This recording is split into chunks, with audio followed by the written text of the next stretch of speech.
नमस्कार, स्वागत है आपका अपने YouTube channel education update by Abhishek पर। तो आज मैं आपको समझाने जा रहा हूँ क्लास 12th की संस्कृत साहित्य विषय की जो बेस्ट मॉडल आंसर कॉपी है, उसको मैं आज समझाऊंगा कि आपको किस प्रकार से जो एग्जाम में है वो लिखना है ताकि आपके भी 80 में से 80 मार्क्स आए, और किस प्रकार से जो संस्कृत में विसर्ग है। तो इन चीज़ों का महत्वपूर्ण ध्यान रखते हुए आपको पेपर करना है, तो पूरा वीडियो में अंत तक बने रहे।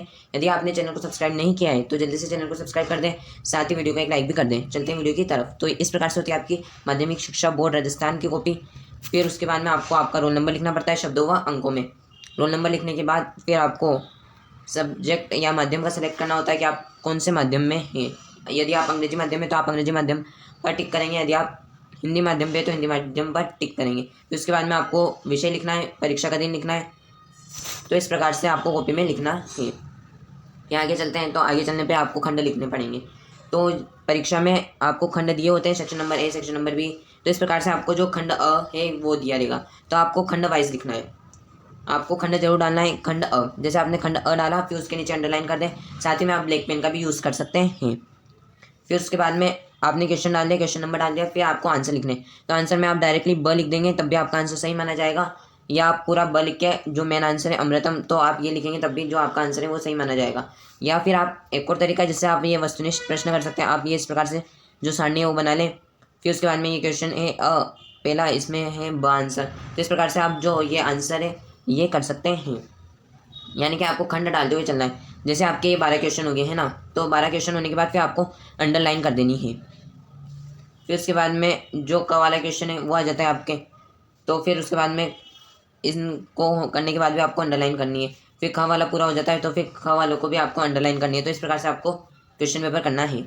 आपको जो क्वेश्चन पहले आता है तो आप वो क्वेश्चन पहले कर सकते हैं, ऐसी कोई रोक टोक नहीं। लेकिन इस बात का ध्यान रखें कि जैसे क खंड है तो क खंड के सारे जो क्वेश्चन है वो एक साथ होंगे, तो इस बात का विशेष ध्यान रखें आप।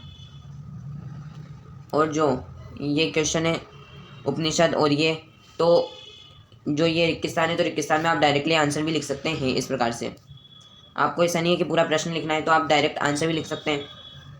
बात करते हैं नेक्स्ट क्वेश्चन की। तो जो आपके क्वेश्चन आंसर है तो क्वेश्चन आंसर में जो आपके वन लाइनर क्वेश्चन होते हैं तो उनमें आपको जो मेन आंसर है तो उस पर आपको अंडरलाइन भी कर देनी है, ताकि क्या वो जो टीचर है उसको डायरेक्टली अट्रैक्ट हो जाए।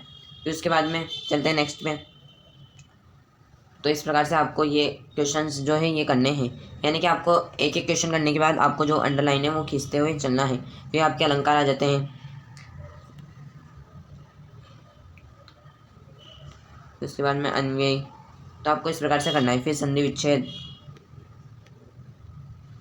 और जो भावार्थ है व्याख्या वाले प्रश्न, तो व्याख्या वाले प्रश्न में आपको डायरेक्ट भावार्थ की जगह आप चाहें तो प्रसंग भी लिख सकते हैं। प्रसंग लिखें, फिर उसके बाद में भावार्थ लिखें, फिर उसके बाद में आप विशेष भी लिख दें। तो इस प्रकार से होता है आपका जो व्याख्या करने वाला है वो सेक्शन।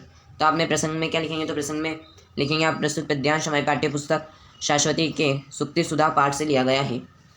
तो आप इस प्रकार से जो प्रसंग है वो लिख दें। फिर उसके बाद में जो प्रसंग में और भी आएगा कि इसमें क्या कहा गया है, जो मतलब मेन पॉइंट है तो आपको वो लिख देने हैं प्रसंग में। फिर उसके बाद में आपको भावार्थ या व्याख्या शुरू कर देनी है। फिर आप भावार्थ व्याख्या पूरी हो जाए फिर इसके बाद में आपको विशेष लिखना है। क्या लिखना है, विशेष।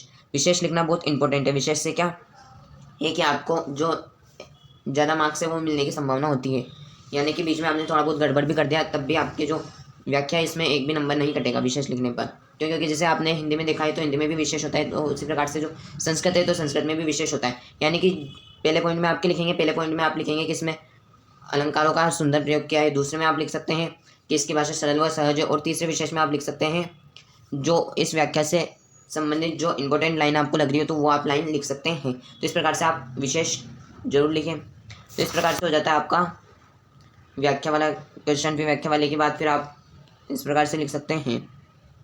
ये आ जाता है आपके प्रश्न बनाने वाले क्वेश्चन। फिर ये आ जाते हैं आपके जो हिंदी अर्थ है, जो आपके हिंदी अर्थ है, हिंदी अर्थ को संस्कृत भाषा में बनाने वाले क्वेश्चन। तो आपको इस प्रकार से करना है। और संस्कृत में विसर्ग का, अनुस्वार का, इन चीज़ों का विशेष ध्यान रखना है आपको। और साथ ही में नेक्स्ट पे चलते हैं। तो ये नेक्स्ट आ जाता है आपका निबंध वाला सेक्शन कि आपको निबंध किस प्रकार से लिखना है। तो निबंध की आपको टेक्निक पता चल जाएगी कि आपको निबंध कैसे लिखना है। जैसे आपके कुछ गलत हो जाए तो गलत होने पर आप यूँ नहीं कि पूरा इसे घसर पसर कर दें, आप बस हल्की सी एक लाइन खींच दें, या पूरी लाइन गलत हो जाए तो आप इस प्रकार से कर दे ताकि आपकी जो कॉपी है ये साफ़ सुथरी दिखे। तो आप 10 से कर देंगे तो जो कॉपी है वो साफ़ सुथरी नहीं दिखेगी। तो इस प्रकार से आपको करना है। फिर उसके बाद में आपने निबंध कर देंगे। हम तो रामायण, तो इसमें रामायण के बारे में लिखा है, तो रामायण के अंदर कौन कौन से छंद है और बालकांड, अयोध्या कांड, इस प्रकार से जो सुंदर कांड, अरण्य कांड, युद्ध कांड, उत्तरकांड, तो इस प्रकार से जो रामायण का पूरा वर्णन कर दिया है कम शब्दों में। तो इस प्रकार से आप जो निबंध है वो 1 पेज का लिख सकते हैं या आप 2 पेज का भी लिख सकते हैं इस निबंध को। तो इस प्रकार से आपके जो निबंध है ये 4 नंबर का होता है। तो इस प्रकार से इसके पूरे 80 में से 80 मार्क्स आए हैं। और आपको अंत में क्या लिखना है, द एंड लिखें या आप समाप्त लिखें, कुछ भी लिखें लेकिन लिखें ज़रूर। यदि आपको वीडियो पसंद आए तो वीडियो को करें एक लाइक, और चैनल पर नए तो चैनल को आज ही कर सब्सक्राइब, ताकि आपको इसी प्रकार से जो इन्फॉर्मेटिव वीडियो है वो मिलती रहे। मिलते हैं नेक्स्ट वीडियो में नए टॉपिक के साथ, तब तक के लिए धन्यवाद।